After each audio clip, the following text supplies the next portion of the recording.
L'indépendance du Maroc constitue un événement fondamental dans l'histoire contemporaine du pays, marquant la fin de la colonisation française et espagnole. Analysons les principales étapes de ce processus historique.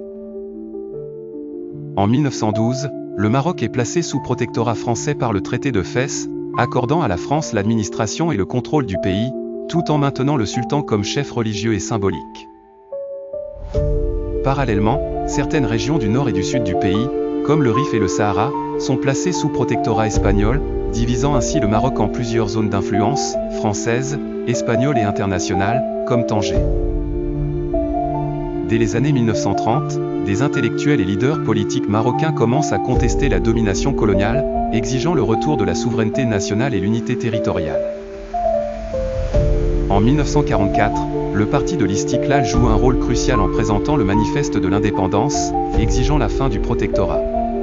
Le sultan Mohamed V devient une figure centrale de la lutte pour l'indépendance. En 1953, les autorités françaises, frustrées par l'opposition croissante de Mohamed V, décident de le destituer et de l'exiler en Corse puis à Madagascar. Cette décision provoque une vague de protestations et renforce la solidarité nationale, devenant un catalyseur pour les mouvements de résistance armée, notamment dans les zones rurales et montagneuses comme le Rif. Sous la pression des soulèvements populaires, des grèves et des affrontements armés, ainsi que des soutiens internationaux, les autorités françaises engagent des négociations avec les nationalistes marocains.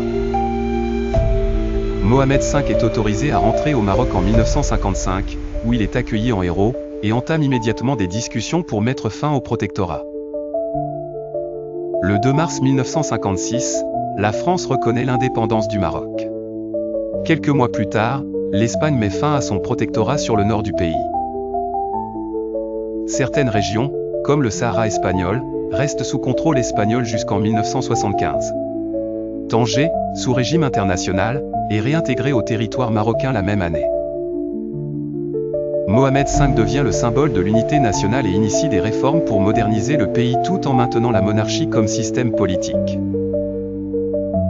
Des défis subsistent, notamment la question de l'intégration des territoires sahariens, qui reste une problématique géopolitique jusqu'à aujourd'hui.